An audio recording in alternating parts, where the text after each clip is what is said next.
किसान साथियों, किसी भी कार्य की सफलता उसकी कार्य प्रणाली और उसकी मजबूत शुरुआत पर निर्भर करती है। चाहे वह नौकरी हो, व्यवसाय हो या खेती हो, उसकी जो शुरुआत होती है वह काफ़ी मजबूत होनी चाहिए। उसी तरह से जो प्याज की खेती है उसमें भी हम जो लागत लगाते हैं, बहुत सारा खर्चा करते हैं और बहुत समय तक हम इंतज़ार करते हैं सफलता का, वह उसकी मजबूत शुरुआत पर निर्भर करती हैं दोस्तों। तो प्याज की खेती में हमें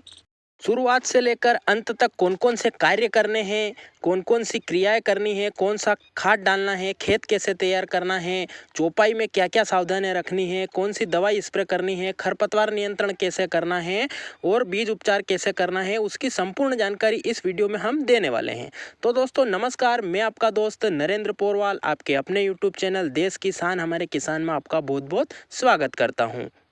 किसान साथियों, प्याज की खेती में सबसे महत्वपूर्ण होती है उसकी नर्सरी, जिसकी की शुरुआत से लेकर अंत तक की सभी जानकारियां हमने चैनल पर अपलोड कर रखी हैं। आपने नहीं देखी है तो आप देख सकते हो, जिसमें कि नर्सरी कब डालनी चाहिए, बीज कौन सा लेना चाहिए, कौन सी वैरायटी अच्छी रहती है, नर्सरी कब डालनी चाहिए, उसकी देखभाल कैसे करनी है, उसमें कीटों और फंगस से उसे कैसे बचाना है, जल्दी कैसे तैयार करना है और नर्सरी को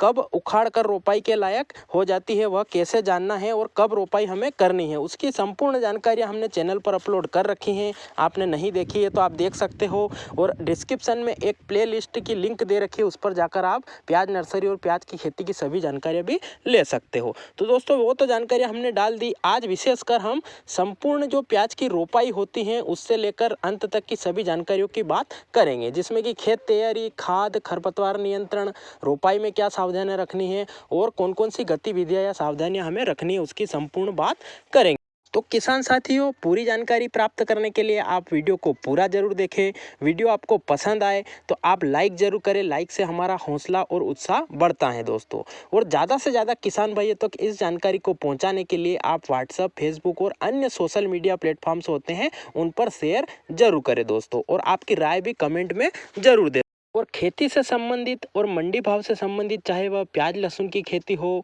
मटर, अलसी, मसूर, चना, सभी की खेती की संपूर्ण जानकारी के वीडियो जल्दी से जल्दी, और प्याज की खेती के सभी वीडियो जो आगे आने वाले हैं और डाल रखे हैं वो जल्दी से जल्दी देखने के लिए चैनल को सब्सक्राइब जरूर करें दोस्तों। सब्सक्राइब करने के लिए नीचे लाल कलर का बटन है, उस पर दबाकर आपने सब्सक्राइब नहीं किया है तो सब्सक्राइब कर ले और पास में लगा घंटी का बटन दबाकर ऑल पर प्रेस कर दे दोस्तों, जिससे कि चैनल सब्सक्राइब हो जाएगा, आप तक जल्दी से जल्दी सभी जानकारियाँ पहुँच जाएगी दोस्तों।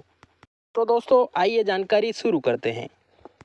तो किसान साथियों, प्याज की खेती के लिए हमें सबसे पहले नर्सरी तैयार करनी पड़ती है, जो कि 45 से 50 दिन में तैयार हो जाती हैं। उसकी संपूर्ण जानकारी आपको देखनी है तो डिस्क्रिप्शन में लिंक दे रखा है और चैनल पर जाकर भी आप सभी वीडियो देख सकते हो। उसके बाद हमें दूसरे नंबर पर खेत की अच्छे से तैयारी करनी पड़ती है दोस्तों। जैसे ही हमारी नर्सरी तैयार होती है तो हमें खेत की अच्छी हंकाई करनी पड़ती है दोस्तों। 1 से 2 बार हमें अच्छी गहरी हंकाई करनी है, जिससे कि जो भी खरपतवार के बीज होंगे वो भी गहराई में चले जाएंगे, खेत की नमी खत्म हो जाएगी। और खेत की नमी खत्म करना जरूरी भी है दोस्तों, क्योंकि जो भी बैक्टीरिया और फंगस या कीट जो पनप रहे हैं वह खेत की पलटी करने पर धूप के कारण जलकर खत्म हो जाते हैं और बाद में फसलों को नुकसान नहीं पहुंचाएंगे। इसलिए हमें 1 से 2 बार या 3 बार भी हम गहरी जुताई करके खेत को अच्छे से सुखाना है दोस्तों। और खेत की अच्छी तैयारी करने के लिए हमें उसमें नमी है उसे सुखाना जरूरी होता है दोस्तों। अगर प्याज के खेत में नमी होती है और हम रोपाई कर देते हैं तो उसमें दोस्तों नुकसान ये होता है कि बाद में जाकर जो फूल आने की या डंडियाँ आने की समस्या होती है वो काफ़ी ज़्यादा मात्रा में होती है दोस्तों। इसलिए हमें खेत को अच्छे से सुखाना है, जिससे कि फफूंद जनित रोग और कीट जनित रोग और जो डंडियाँ आने की समस्या है वो बाद में हमारी फसल में नहीं आएगी दोस्तों। तो हमें 2 से 3 बार गहरी जुताई करके खेत को तैयार करना है। उसके बाद उसमें जो 5 से 6 ट्राली प्रति एकड़ के हिसाब से हमें जो देसी गोबर की खाद होती है, अच्छी पकी हुई वो गोबर की खाद हमें डालना है दोस्तों, जिससे कि हमारी खेत में जो पोषक तत्व होंगे वो भरपूर मात्रा में हो जाएंगे और हमें फिर बाद में ज़्यादा उर्वरक, रासायनिक उर्वरकों का प्रयोग नहीं करना पड़ेगा। तो हम अच्छे से जो पकी हुई गोबर की खाद है वो लेना है और 5 से 6 ट्रॉली प्रति एकड़ के हिसाब से पूरे खेत में हम जो है उसे फैला सकते हैं दोस्तों। तो खाद अच्छी पकी होनी चाहिए, उसमें खरपतवार के बीज और ये सब सड़े हुए होने चाहिए दोस्तों। बिना सड़ा हुआ खाद फंगस जनित रोग भी पैदा करता है और उसमें खरपतवार तैयार भी काफ़ी ज़्यादा उगता है दोस्तों। और अगर आपके यहाँ पर जो सड़ी हुई गोबर की खाद नहीं मिल रही है तो आप जो वर्मी कंपोस्ट खाद आपने अगर तैयार की है या मार्केट में बहुत ज़्यादा उपलब्ध है, वह भी आप दोस्तों आपकी खेत में जो मात्रा की ज़रूरत है उसके हिसाब से या जो वर्मी कंपोस्ट में जो क्वालिटी है उसके हिसाब से आप जो है खेत तैयारी करते समय ले सकते हैं दोस्तों। जो केंचुआ खाद होती है वो प्याज की फसल और लहसुन की फसल या अन्य कंद वर्गीय फसलों में काफ़ी ज़्यादा महत्वपूर्ण भूमिका निभाती हैं और सभी तत्व जो पोषक तत्व होते हैं वह फसल को उपलब्ध करा देती हैं और खेत में अच्छी जो होती हैं मात्रा में क्वालिटी बना देती हैं, जिससे कि खेत में मुलायमता आती है और हमारा जो कंद होता है वो काफ़ी ज़्यादा अच्छे से तैयार होता है और सभी पोषक तत्वों की पूर्ति भी हो जाती है। तो हमें जो देसी खाद या वर्मी कंपोस्ट खाद जो है उसमें से दोनों में से कोई सा भी खाद ले लेना है। उसके बाद में दोस्तों हमें खेत को समतल करने के लिए उसमें पाटा या रोटावेटर की सहायता से जो आप देख रहे हो उस हिसाब से हमें एक समतल तरीके से बारीक और महीन जो मिट्टी है उसे बना देना है, जिससे क्यारियाँ भी समतल बनेगी और जो पिछली फसल के अवशेष या डंठल हैं वह भी अच्छे से उसमें मसल जाएंगे दोस्तों और वो उर्वरक का काम करेंगे दोस्तों। और रोपाई में और सिंचाई में भी हमें कोई दिक्कत नहीं आएगी, क्योंकि खेत समतल रहेगा तो सिंचाई भी अच्छी होगी और रोपाई में भी मजदूरी हमें कम लगेगी। उसके बाद खेत समतल होने के बाद हमें सीडल की सहायता से या जो अपना क्यारी बनाने का जो भी यंत्र हो या आप बेड पर तैयार कर रहे हो तो बेड या क्यारियाँ हमें अच्छे से जो ट्रैक्टर से बना लेनी है दोस्तों। क्यारियों में विशेष ध्यान रखें कि आपको क्यारियाँ समतल बननी चाहिए, पालियाँ एक समान बननी चाहिए और दोस्तों क्यारियाँ दोनों तरफ से एक समान बननी चाहिए दोस्तों, ऊपर नीचे नहीं होनी चाहिए। अगर ऊपर नीचे रहता है तो उसमें दोस्तों जो पानी अपन चलाते हैं सिंचाई करते हैं तो पानी एक साइड जाता है और वहाँ पर हम कुछ नहीं कर सकते, क्योंकि हम अगर उसमें कुछ छेड़छाड़ करते हैं तो फिर हमारा जो प्याज का रोप होता है वो भी उखड़ कर आता है दोस्तों। तो आपको एक समतल आप जो वीडियो में देख रहे हो उस प्रकार से क्यारियाँ और ऐसी ही एक समान पालियाँ बना लेनी है। और उसमें जो सिंचाई करने के लिए हम क्यारियाँ या ओबार बनाते हैं, जो दोहरा बनाते हैं, वो भी आपको पहले ही निकाल लेना है। क्यारियाँ तैयार करने के बाद ही आपको कर लेना है। उसके बाद दोस्तों बात आती है रासायनिक या जो खाद होते हैं या उर्वरक की, तो उसमें कुछ किसान भाई खेत तैयार करते समय ही वह खाद डाल देते हैं और कुछ किसान भाई होते हैं वह जो है क्यारियाँ बनाने के बाद में सारा कुछ खाद डालते हैं। तो उसमें हमें कौन कौन से खाद लेने हैं उसकी अगर बात करें तो जो सिंगल सुपर फास्फेट या जो भू सुधारक खाद आप कोई सा भी आपके इधर उपलब्ध हो वो 2 बैग प्रति एकड़ के हिसाब से आपको लेना है, कि जो हम पौध लगाएंगे उसकी जड़ें अच्छी चलेगी और खेत में अच्छी मुलायमता बनी रहेगी। इसके लिए आप जो बायोकेयर का बायोसील आता है वह भी 2 बैग प्रति एकड़ के हिसाब से ले सकते हो। के बाद आप मुख्य पोषक तत्वों की पूर्ति के लिए दोस्तों या तो आप जो NPK 12-32-16 होता है जिसमें नाइट्रोजन फॉस्फोरस और पोटास होता है वो 2 बैग प्रति एकड़ के हिसाब से ले सकते हो, या फिर जो DAP होता है जिसमें कि नाइट्रोजन और फास्फोरस होता है उसकी 1 बैग प्रति एकड़ और पोटास की 1 बैग प्रति एकड़ जो म्यूरेट ऑफ पोटास होता है उसकी 1 बैग प्रति एकड़ के हिसाब से मात्रा लेनी है और 25 किलो प्रति एकड़ के हिसाब से नाइट्रोजन की और आपको मात्रा लेकर अच्छे से मिला लेना है। उसमें आप 7 से 8 किलो या 10 किलो प्रति एकड़ के हिसाब से जिंक और 10 किलो प्रति एकड़ के हिसाब से जो अपना सल्फर होता है जो वह 80% वाला या 90% वाला आप ले सकते हो और उसमें आपको अच्छे से उसमें मिला देना है इन सभी खादों को। इसमें यूरिया और DAP और म्यूरेट ऑफ पोटास और सल्फर और जिंक ये पांचों तत्व आपको अच्छे से मिला लेने हैं। और अगर आपके यहाँ पर जड़ों में कीड़ों की समस्या आती है तो आप जो रिजेंट के नाम से पिप्रोनिल 0.03% आता है वह भी 4 से 5 किलो प्रति एकड़ मिला सकते हैं। और फंगस की समस्या के लिए आप कोई सा भी अच्छा सा जो फंगीसाइड आता है चाहे वह दानेदार फॉर्म में आता है वह ले सकते हो, या जो पाउडर फॉर्म में जो सांप के नाम से भी आता है और बहुत सारी कंपनियां बनाती हैं वह आप इसके साथ में मिला सकते हो। इन सभी का अच्छे से मिश्रण करने के बाद में आपको अपने खेत में अच्छे से पूरी क्यारियों के अंदर सब में फैला देना है दोस्तों। इसमें यह ध्यान रखना है आपको कि खाद की मात्रा सभी को मिलाने के बाद में आपको खेतों में जब आप डाल रहे हो तो आपको हाथों हाथ ही डालना है। जैसे आप डाल रहे हो उसके बाद आपको चौपाई करके हाथों हाथ पिला देना है। ज़्यादा देर तक खाद को खेत में नहीं रखना है, नहीं तो उसमें जो भी तत्व हैं वह धूप के कारण उड़ने लगते हैं, या फिर हम जो कीटनाशक या जो फंगीसाइड दे रहे हैं उसके साथ में वह भी जो उड़कर वाष्प होने लगता है और वह आधा ही काम करता है दोस्तों। और DAP और नाइट्रोजन की जो मात्रा हम दे रहे हैं उसे भी जो बहुत सारे कीट हैं वह इधर उधर कर देते हैं, या फिर उसको भी धूप के कारण काफ़ी ज़्यादा नुकसान होता है। इसलिए आप उसमें जो है ज़्यादा जल्दी ना डालें, जब आप चौपाई कर रहे हो उसके साथ साथ में ही डालकर सिंचाई करते जाए दोस्तों। आप इन सभी खादों के साथ में एक अच्छा सा माइक्रोन्यूट्रिएंट्स लेकर भी मिला सकते हैं। और आपकी अगर ज़मीन में माइक्रोन्यूट्रिएंट्स की ज़्यादा कोई कमी नहीं है और आप फसलों को अदल बदल लगाकर फसल चक्रण अपना कर अगर कर रहे हो खेती, तो आपको माइक्रोन्यूट्रिएंट्स डालने की आवश्यकता नहीं है दोस्तों। और इन सभी खादों में से आपको अगर कोई नहीं भी मिल पा रही है तो आपको टेंशन लेने की आवश्यकता नहीं है दोस्तों। जब आप अगली निंदाई करोगे तब उस खाद का प्रयोग छूटे हुए खाद का कर सकते हो दोस्तों। बाकी जो भी हमने बताए हैं उनमें से हो सके जितना खाद आपको अवेलेबल करके खेत में डाल देना है, जिससे कि एक पौधे को मजबूत शुरुआत होगी और उसमें उर्वरकों की कमी नहीं होगी और आपकी फसल का उत्पादन और क्वालिटी अच्छी आएगी दोस्तों। ये तो बात हो गई उर्वरक प्रबंधन की। उसके बाद अगर आपके यहाँ पर खरपतवार की ज़्यादा समस्या रहती है तो आप 1 लीटर पेंडामेथलिन 30% या फिर जो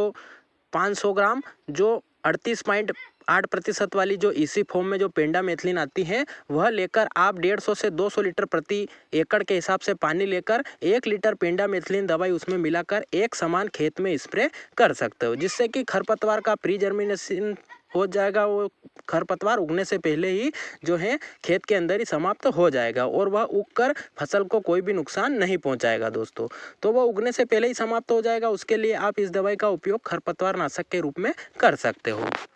बहुत सारे किसान भाई इस खाद को जो या इस दवाई को खाद के साथ भी मिलाकर करते हैं, पर दोस्तों उसका रिजल्ट हमें थोड़ा कम देखने को मिलता है और स्प्रे वाली जो दवाई लेते हैं उसका हमें ज़्यादा रिजल्ट देखने को मिलता है। इसलिए आप स्प्रे ही करें दोस्तों और उसके बाद आप रोपाई करें। अब खेत और खाद सब तैयार होने के बाद में बारी आती है नर्सरी की। तो नर्सरी की दोस्तों हमने एक वीडियो डाल रखी है जिसमें आपको देखना है कि आपकी नर्सरी रोपाई के लायक हुई है या नहीं हुई है। अगर नर्सरी रोपाई के लायक हो गई है उसके बाद ही आपको खेत की तैयारी करनी है। तो दोस्तों नर्सरी में आपको उखाड़ने से 4-5 दिन पहले अच्छे से सिंचाई कर देनी चाहिए और एक खाद भी हमने बता रखा है वो डालने से नर्सरी टूटने की समस्या नहीं आएगी। वो वीडियो आपने नहीं देखा है तो आप वो भी देख सकते हो। उसके बाद आपको एक समान सभी नर्सरी को निकाल लेना है और उनकी जो डंडी जो बड़ी रहती है या पौधा बड़ा हुआ रहता है तो उसको ऊपर से आपको काट देना है और जो जड़ें होती हैं वहां से लेकर आपको 4 इंच तक पौधे को रखना है और ऊपर की जो एक्स्ट्रा जो शाखाएं फूट रही हैं या जो नर्सरी बड़ी हुई है उसे पत्तों हैं उनको काट देना है और आपको जो नीचे नीचे की है आपको रखना है दोस्तों। अगर हम इसे नहीं काटते हैं और लगा देते हैं तो हमारी जो फसल होती है उसमें हमें पीलापन देखने को मिलता है और वो जल्दी से खड़ी नहीं हो पाती हैं और उसमें पीलापन आने के बाद में वो नर्सरी होती है या जो हम पौध लगाई है वो पिछड़ती हैं दोस्तों। इसे काट देना चाहिए। उसे जो आप वीडियो में देख रहे हो इतनी दूरी पर हमें काट कर अच्छे से लगा देना है और उसको दोस्तों सीधे रूप से लगाना है और जिससे कि वो जल्दी खड़ी हो जाएगी और उसमें जल्दी से ग्रोथ होने लग जाएगी दोस्तों। इसलिए नर्सरी को जो ऊपर से काट देना चाहिए। नर्सरी को उखाड़ने के बाद में उसकी ऊपर की पत्तियों को काटने के बाद में हमें उसे जो पौधा होता है उसे फंगस से बचाने के लिए और अच्छी ग्रोथ के लिए उसे हमें उपचारित करना होता है। उसके लिए दोस्तों हमें जो पौधे की जड़ें होती हैं उन जड़ों को 1 इंच तक हमें जो है पानी अपने को जो है टब में ले लेना है और उसमें जो भी अपन फंगिसाइड है वह आपको ले लेना है, जिसमें आप कार्बनडाजिम प्लस मैनकोजेब जो फंगिसाइड के नाम से आता है वह आप लेकर 3 से 4 ग्राम प्रति लीटर पानी में उसका घोल बनाकर उसमें जड़ों डुबाकर उसका जो होता है उपचारित कर सकते हो दोस्तों। जो नर्सरी है उसे उपचारित करने के बाद में उसमें फसल में जो फंगस जनित रोग बहुत ही कम मात्रा में लगते हैं और हमारी नर्सरी में कोई भी रोग या जड़ गलन या पौध गलन या आधार विगलन की समस्या हमें देखने को नहीं मिलती हैं और हमें फालतू खर्चे नहीं करने पड़ते हैं और हमारी वेराइटी और उत्पादन काफ़ी अच्छा देखने को मिलता है। इसलिए आप जो है पौध हैं उसको उपचारित करके फंगिसाइड से जरूर लगाएं दोस्तों। और आपके अगर कीटों की समस्या है तो आप कीटनाशक से भी उपचारित कर सकते हो और फिर उसे उपचारित करने के बाद में सावधानी पूर्वक उसे लगा देना है खेत में। उसके बाद किसान साथियों बारी आती है प्याज की जो पौध हैं उसे खेत में लगाने की। तो उसमें भी हमें बहुत सारी सावधानियां रखनी पड़ती हैं जिससे कि हमारा जो कंद है वह अच्छा बड़ा बने, स्वस्थ बने और उसकी भंडारण क्षमता भी अच्छी रहे और उसकी क्वालिटी अच्छी होने के साथ साथ उसका भाव भी हमें अच्छा मिले। तो उसके लिए दोस्तों हमें प्याज की जो रोप है उसे स्वस्थ रोप जो है उसे ही लगाना है। जो टूटी फूटी रोप या बिना जड़ों का रोप या कम जड़ों वाला रोप है उसे हमारी खेत में नहीं लगाना है और जो बीमारी से जो ग्रसित या पीली जो रोप है उसे भी हमें बाहर निकाल देना है और जो स्वस्थ पौध हैं, अच्छी मजबूत पौध हैं, वह लेकर हमें खेत में ज़्यादा दूरी पर भी नहीं लगाना है और ज़्यादा पास पास में भी नहीं लगाना है। तो उस सही या पर्याप्त दूरी की अगर बात करें तो हमें जो कतार से कतार की दूरी है या लाइन से लाइन की दूरी है उसे हमें 5 से 6 इंच दूरी पर लगाना है। और जो हमारी पोत से पोत की दूरी है वह लगभग 3 से 4 इंच हमारी दूर रहनी चाहिए दोस्तों, जिससे कि जो कंद का आकार होगा वह भी पूरे खेत में समान बनेगा और जो है हमारी फसल स्वस्थ भी रहेगी दोस्तों। ज़्यादा अगर पास पास में हम लगा देते हैं तो उसमें ओस के कारण फंगस जनित रोग भी हमें देखने को मिलते हैं, कीटों का अटैक भी ज़्यादा देखने को मिलता है और कंद का साइज भी पूरे खेत में एक समान न बन के छोटा बड़ा बनता है। इसलिए हमें ज़्यादा पास में भी नहीं लगाना चाहिए और अगर हम ज़्यादा ज़रूरत से ज़्यादा भी दूरी ले लेते हैं तो उसमें भी हमारा जो उत्पादन होता है वह कम आता है। इसलिए हमें जो ये बताई गई दूरी है यह समान दूरी पूरे खेत में एक साथ रखनी है और क्यारियों के साथ साथ पालियों में भी जहाँ तक पानी पहुँच रहा है वहाँ तक हमें लगा देना है, कहीं पर भी खाली जगह नहीं छोड़ना है। उसके बाद में दोस्तों रोपाई करने के बाद में आपको तुरंत सिंचाई कर देना है दोस्तों, जिससे कि उनकी जड़ें होंगी वह भी खराब नहीं होगी और पौधा भी धूप के कारण मुरझाएगा नहीं और एकदम से अच्छी ग्रोथ करने लगेगा दोस्तों। किसान साथियों, सिंचाई में भी आपको सावधानी रखने की आवश्यकता है। आप पूरा पानी एक क्यारी में न छोड़कर 3 से 4 क्यारी में कम कम पानी चलाएं दोस्तों, जिससे कि पौध होगी वह धुलकर नीचे नहीं जाएगी और वह ज़मीन में टिकी रहेगी दोस्तों, जिससे कि हमें जो है नर्सरी हमारी जो हमने लगाई है या जो प्याज की पौध लगाई है वह ख़राब नहीं होगी दोस्तों और उसकी जड़ें चलने लग जाएगी। उसके बाद में आप दूसरी सिंचाई आपके खेतों की मिट्टी के अनुसार या वातावरण के अनुसार, जब उसमें जो है मिट्टी में नमी कम होने लगे तब आप 6 से 7 दिन बाद कर सकते हो, जिससे कि नर्सरी एकदम से खड़ी हो जाएगी और उसमें हमें अच्छा ग्रोथ देखने को मिलेगा दोस्तों। तो ये थी दोस्तों प्याज की रोपाई से संबंधित या प्याज की संबंधित खेती से संबंधित संपूर्ण जानकारी। आपको कैसी लगी वह भी कमेंट जरूर करें। अगर आपके इसके बारे में आपके कोई सवाल या सुझाव हो तो वह भी आप कमेंट जरूर करें दोस्तों। वो खेती से संबंधित सभी वीडियो देखने के लिए आप चैनल को लाइक जरूर करें, सब्सक्राइब जरूर करें और आपका कमेंट भी जरूर करें दोस्तों। किसान साथियों, इस वीडियो में हमने संपूर्ण जानकारी का देने का प्रयास किया है। अगर और भी कोई जानकारी छूट गई है तो आप कमेंट के माध्यम से हमें बता सकते हैं या पूछ सकते हैं। और प्याज की खेती से संबंधित आगे की जानकारी अभी हमने चैनल पर अपलोड कर रखी है, अब वहाँ देखने के लिए आप चैनल पर जा सकते हैं और आगे भी हम जानकारी लगातार देते रहेंगे। उन सभी वीडियो को जल्दी से देखने के लिए आप चैनल को सब्सक्राइब करें और वीडियो को अंत तक देखने के लिए आपका विशेष धन्यवाद। अगर आपने वीडियो अंत तक देखा है तो वीडियो के कमेंट में जय हिंद जरूर लिखें। जय हिंद, जय भारत, धन्यवाद।